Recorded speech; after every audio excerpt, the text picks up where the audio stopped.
Are you ready for Brown Gravy? Oh, taste and see, there's a word for you and me. For Brown Gravy. Serving the uncompromising truth makes us truly free. For Brown Gravy. Open your heart, your mind, your soul, he'll make you whole. For Brown Gravy. Preaching with power. It's the relevant leadership strategist.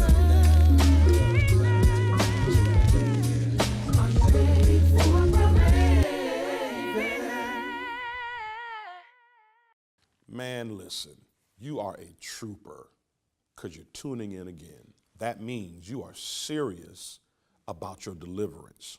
You are serious about shifting and changing. Here's something that I want you to do. Not only do I want you to order this series that we're dealing with through these couple of weeks, I also want you to email me prayer requests that maybe there's some things that you just want me to touch and agree with you with. I want to be able to do that. The email address is right below, it's right underneath. Go ahead and write it down. Take a quick screenshot of it. And I want you to email me, Bishop, help me pray about this toxic relationship. I want to come into agreement with you. And by the way, those of you who are being blessed by a Brown Gravy moment, I want you to help me get the word out. I've said before and I'll say again that the gospel is free, but to get the gospel out is not. So would you partner with me so that we can continue these shows and continue being a blessing to the people to whom are tuning in?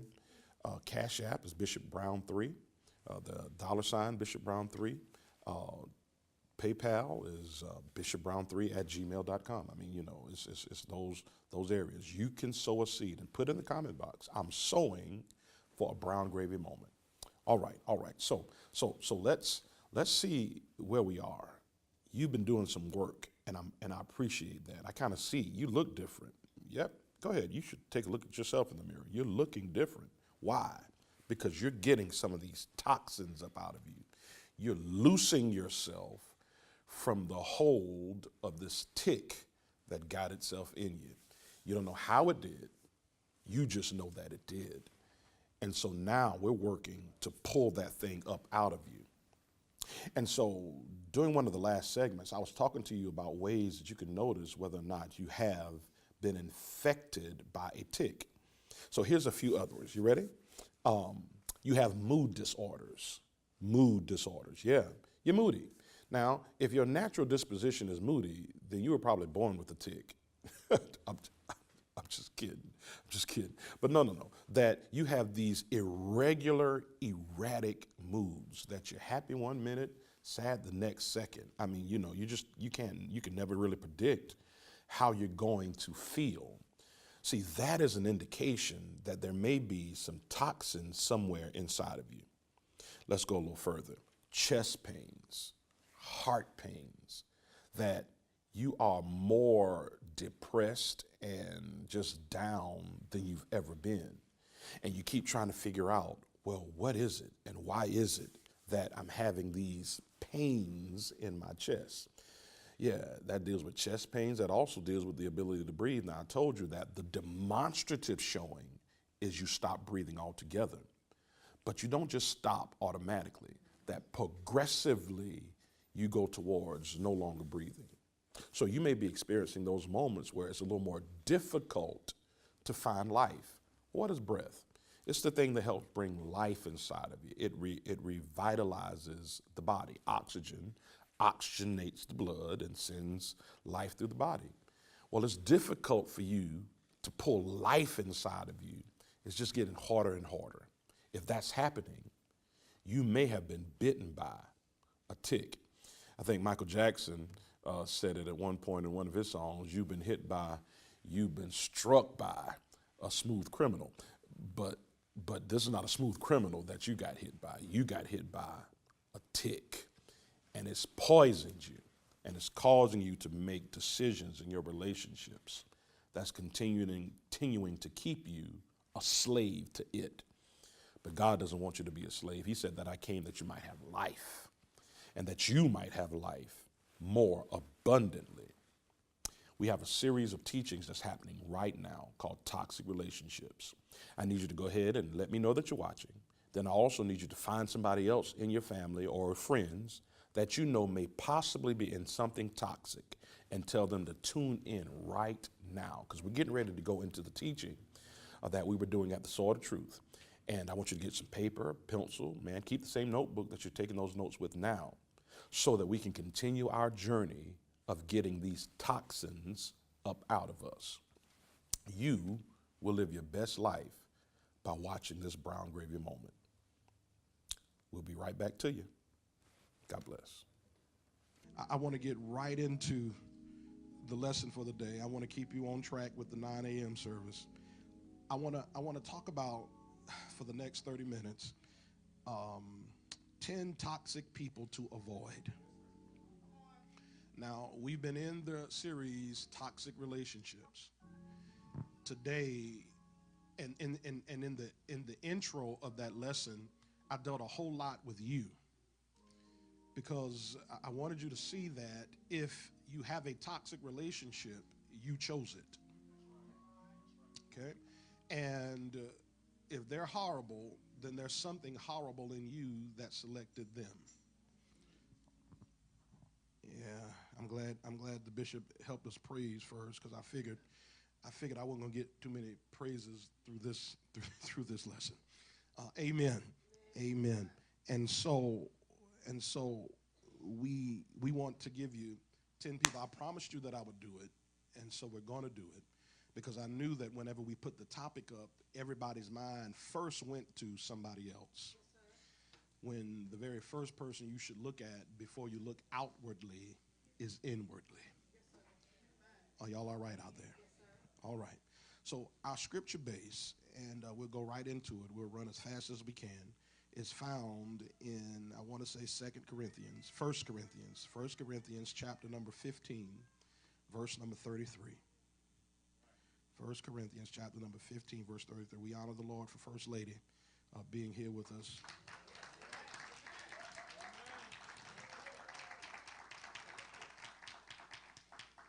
Also, we have another VIP that wasn't acknowledged, Cedric Offord. Wave your hand, Cedric. Left out, all right, amen. Thank God for Cedric. 1 Corinthians 15:33. If you have it, shout, I have it. I have it. Great. Don't want you to stand, because I want to read a couple of different versions of it to you. The NIV says, the New International Version says, do not be misled. Bad company corrupts good character. Okay? Do not be misled. Bad company corrupts good character. There's no way to preach your way out of that, or to talk your way out of that.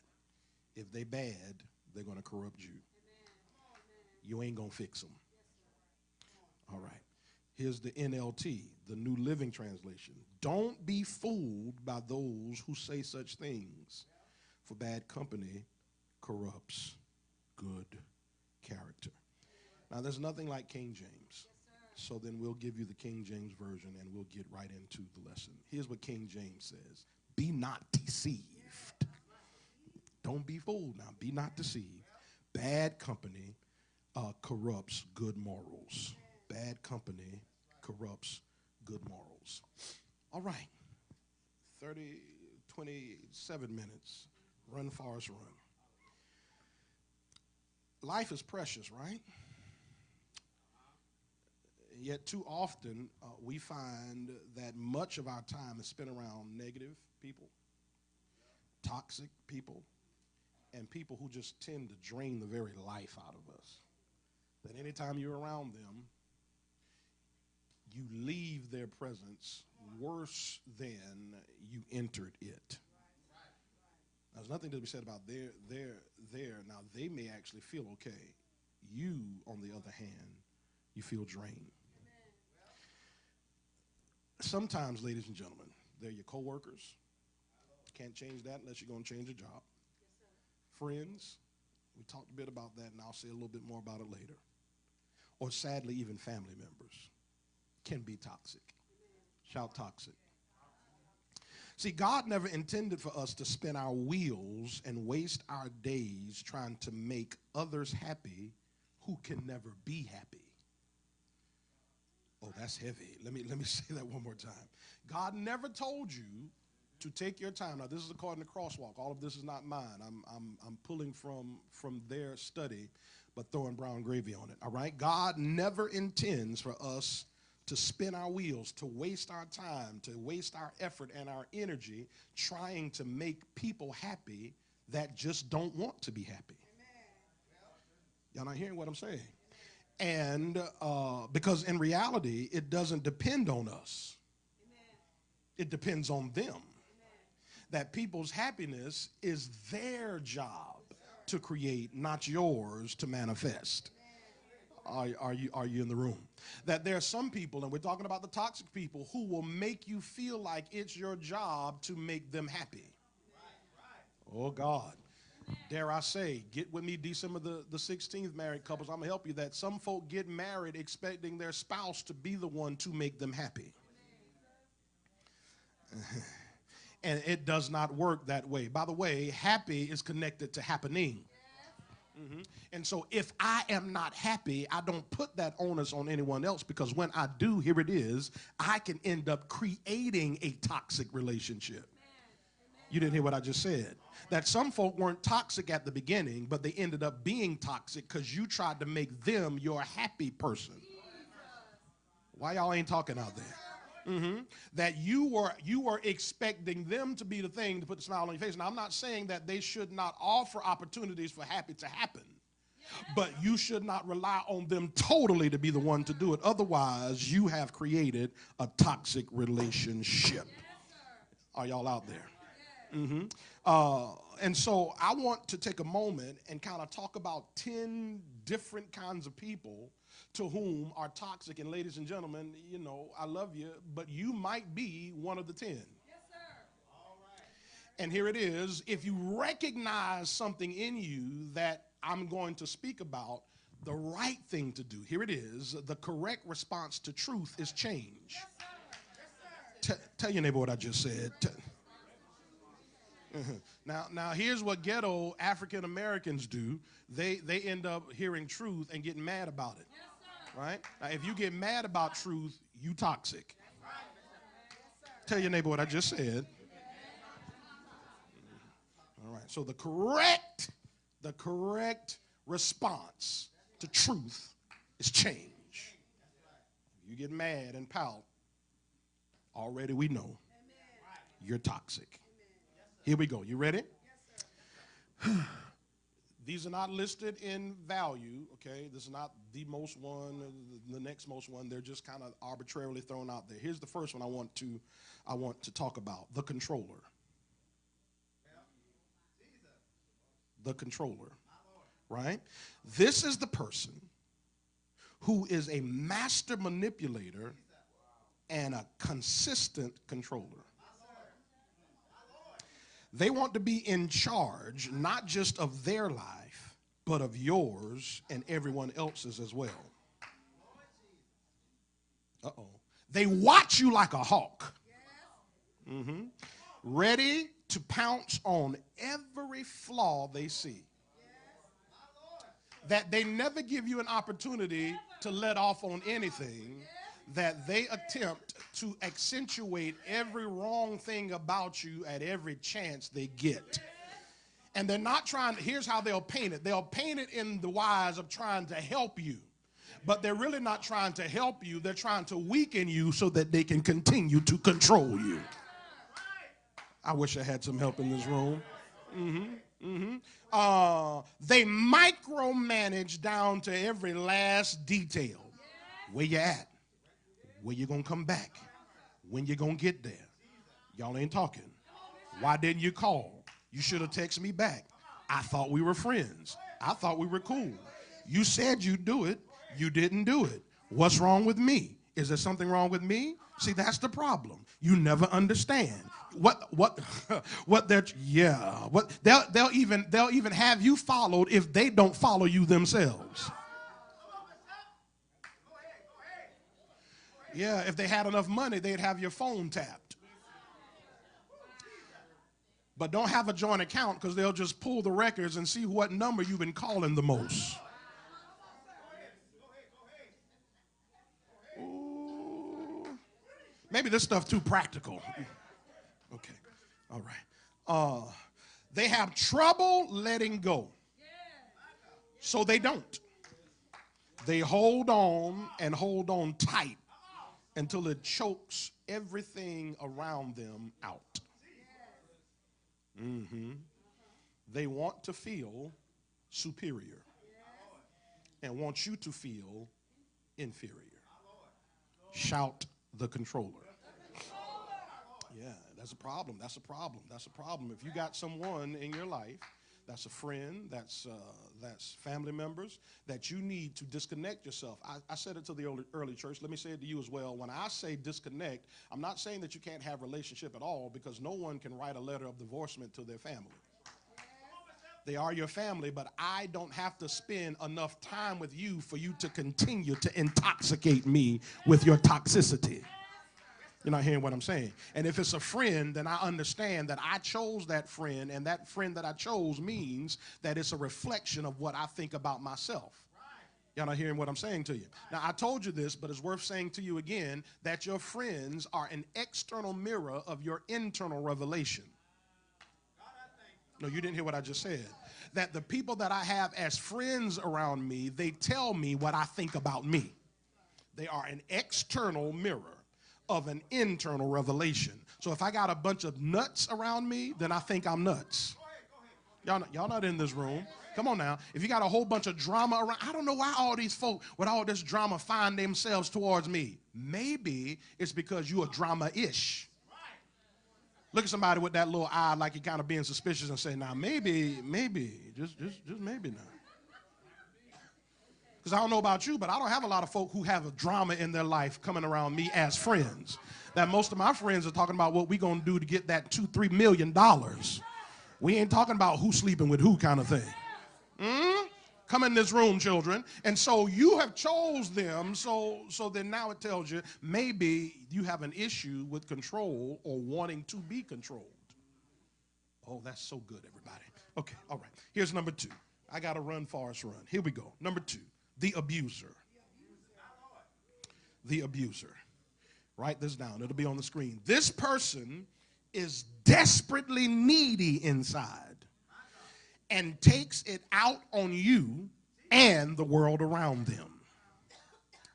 Let me say that again, all right? This person is desperately needy inside and takes it out on you and the world around them. All right? Through their own experiences of internalized past hurt, they have become angry, vicious, and cruel to those they say they care about. Okay, all right. I said, here again, let's say it again, through their own experiences of internalized past hurts. See, most abusers have internalized things that happened to them. And they've internalized it to such a degree that it's become poison on the inside of them. And so the poison and the dysfunction in them start spewing out on other folk. You're not hearing what I'm saying. That they never got themselves healed. And so then you know the classic statement, hurt people. Hurt people. All right. All right. See, don't stay in a potentially dangerous situation with false hope that you can somehow make them change old patterns of abuse. It ain't up to you to change them. It's up to them to change them. Why y'all ain't talking? And an abuser usually tips into control because they will tell you that you can help me be better. And only God can do that. All right, let's tiptoe through the tulips. Here we go. Number 3. Number 3. Here we go.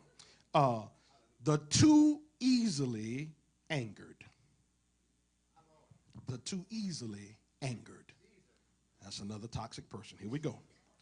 This person is the one you always feel like you have to tiptoe around.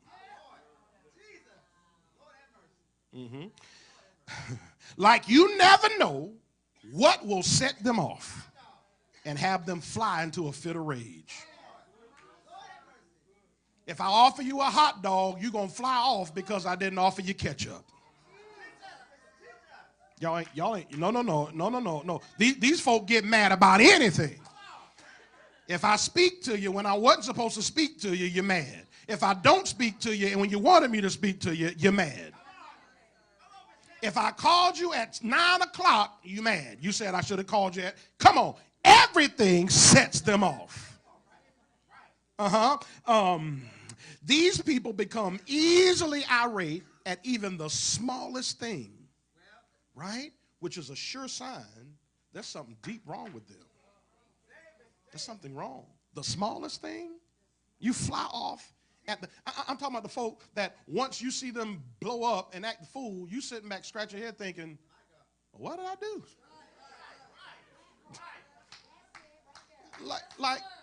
Like all I did was say, can I have some water? Oh, y'all know. Okay, no. Okay.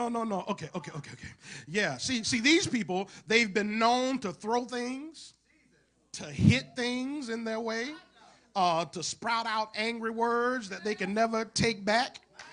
These are the people who tend to scream. They tend to cuss. The more professional of us would say use expletives. They tend to cuss you out. I'm talking about bleep, the bleep, bleep, you bleep, bleep, and another bleep, and even your bleep, your bleep, bleep.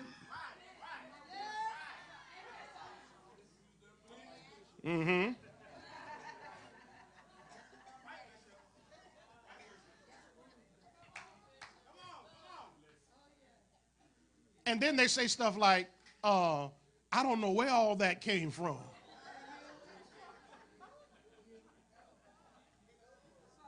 Now, how you just finished speaking in tongues and cussing me out? All right. Oh, I want to come for, ooh, I felt something right there. I might have to borrow some time because some of you all know how to speak in tongues very well, but you're also a professional cusser. That if I were to interview the person sitting next to you, they might tell some secrets that you don't want to be told. Because you are toxic and easily angered and you're trying to mask it by being irritated because you're anointed. The devil is a liar. All of us are anointed, and then most of us are not irritated like that. And by the way, if you are that anointed, then you should be seeing the fact that you're toxic. All right. Yeah. We are good. We're good. Thank God for that. Was that not a blessing to you? Okay, so do me a favor. I want you to tweet or post one thing I said in that teaching that was just a blessing to you. One line or so. Just go ahead and post it and tag me in it. Bishop R. Christopher Brown III. That's Facebook. But if you're not a Facebooker, you're more of a Twitter or an Instagram person, it's at Bishop Brown 3. Go ahead, take one moment right now and post a quote. Post something that I said, something that I stated in that last segment that was like an aha for you, or maybe something that was an ouch for you. I want to know. And hear me now, confession is made unto salvation. Sometimes you just got to go ahead and say it so you can stick to the thing that you're saying. Amen to that. All right, so we were talking about these ticks. Now, I'm not going to have enough time to go in it. You're going to have to order this series, but we did a whole lot of work on you. But you do know now there are those outside people, and there are attributes of toxic people that you need to know. And they're labeled, by the way. We labeled them so that you can kind of recognize them, and even gave you some attributes between each one of those labels. Again, we're not going to be able to get through them all, but let's kind of touch a few of them so that you can kind of know some attributes of toxic people. They'll show you these behaviors, and once they show you these behaviors, you need to know they're toxic. Here's one of them: the controller. The controller. The controller is the person who is a master manipulator and a consistent controller. They want to be in charge, not just of their lives, but of yours as well. They watch you like a hawk, and they point out everything that's wrong with you. They want to keep you subservient to them, the controller. Anyone that shows you that behavior, they're toxic. The abuser. The abuser is the person who desperately is needy inside and takes it out on you because of their need. Oh yeah, there's some things going on with them. And by the way, if you're in any kind of relationship that's abusive, stop thinking that you can help them. Get out. There was an actual movie called Get Out. Get out. You need to run as fast as you can because you are not their fixer. God is their fixer. And if they're abusive to you in any kind of way, you need to leave, call somebody, get them to come pick you up, and don't go back, because abusers really need God and might even need, hear me, some of them don't need anything, as it were, a church. They need a couch and a church, all right? They need some counseling, and that's okay. But the abuser is one of those toxic behaviors, all right? Here's another one, the too easily angered. They get mad about everything. It's almost as if you have to walk on eggshells around them because you never know what you're going to say that's going to tick them off, that's going to get them going. That's the too easily angered. Oh, there's so many more. And within those three that I just said, within this series, Toxic Relationships, we unpack them even more. We really go into ways that you can see them and understand them and define them, because we want to help you as best we can with this series. Now, hear me, ladies and gentlemen.